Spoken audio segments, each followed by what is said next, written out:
Kasus pilkada kemarin, dari 40 yang disidang substansinya oleh Mahkamah Konstitusi, 7 diantaranya berkaitan dengan ijazah palsu. Jadi saudara, ijazah ini adalah masalah serius di Indonesia ini. Jadi mudah dipakai untuk alat persaingan politik.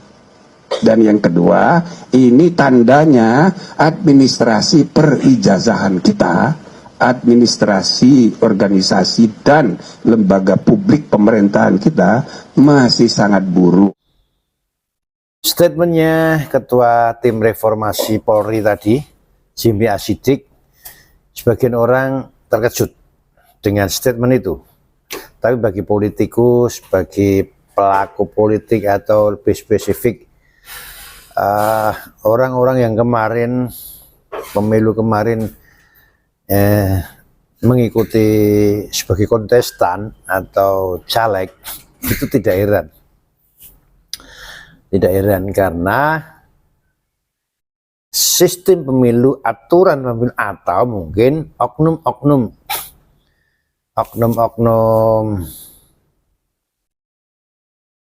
perangkat pemilu itu memang memungkinkan untuk adanya pemalsuan ijazah. Yang dikatakan Jimli Asyidik itu hanya sebagian yang terlaporkan, yang dilaporkan. Sementara yang tidak dilaporkan banyak sekali. Kenapa tidak ketahuan? Logikanya, sengketa tadi yang disebutkan Jimli Asyidik itu adalah sengketa setelah terlaksananya pemilu. Kenapa sampai proses pemilu berlangsung, setelah pemilu berlangsung baru dipermasalahkan? Kenapa tidak waktu sedang proses pemilu, caleg-caleg memasukkan perabotnya, caleg-caleg memasukkan, mengumpulkan perabotnya termasuk ijazah, tidak langsung ketahuan? Ini satu pertanyaan besar. Pertanyaan besar. Hampir semua wilayah merata ada kasus ijazah palsu bagi caleg-caleg. Tapi tidak semuanya terekspos, tidak semuanya masuk dalam gugatan MK. Kalau Jimli Asyidik lebih transparan lagi, lebih vulgar lagi, pasti akan ketahuan. Yang melaporkan gugatan MK itu mestinya adalah orang partai yang sama, yang berkaitan dengan ijazah palsu. Yang melaporkan adalah teman atau caleg dalam satu partai. Kenapa demikian? Karena yang tahu bahwa caleg itu ijazahnya palsu adalah ya teman caleg satu partai. Ada sebuah statement dari oknum Bawaslu yang mengatakan bahwa ijazah palsu tidak akan dipermasalahkan jika atau ijazah palsu seorang caleg tidak akan terungkap jika tidak ada yang memprotes. Kenapa? Karena perabot itu masing-masing caleg hanya scan, kirim ke KPU. Di lembar ijazah fotokopi, dilegalisir, di-scan, kirim. Sehingga tidak ketahuan itu asli atau palsu.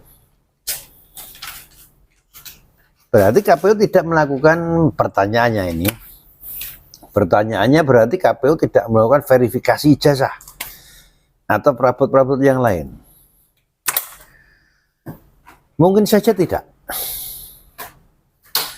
Mungkin saja tidak. Kenapa tidak dilakukan verifikasi? Satu, mungkin karena aturannya memang seperti itu.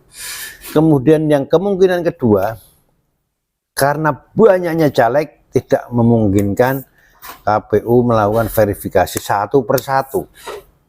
Nah, jadi dianggap kalau udah legalisiran, ya udah itu ijazah asli, resmi, sah.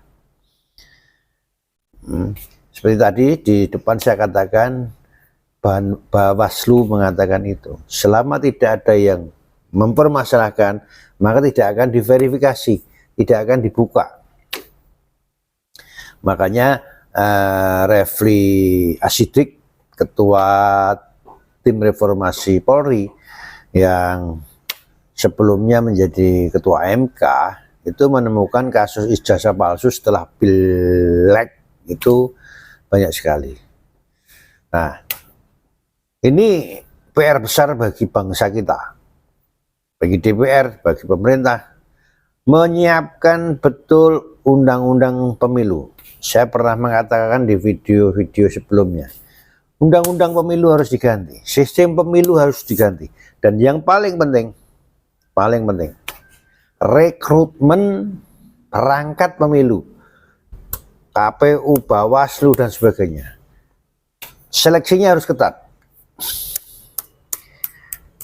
Di perangkat-perangkat pemilu itu adalah, dalam tanda petik, lahan untuk korupsi besar sekali. Rekrutmennya harus diatur ulang. Banyak sekali titipan-titipan, banyak sekali orang pengen menjadi perangkat pemilu dengan bayar. Kemudian dia menggunakan anggaran semaunya dia. DPR dan pemerintah harus sejalan itu. Pemilu sangat besar biayanya dan sangat besar korupsinya. Wassalam.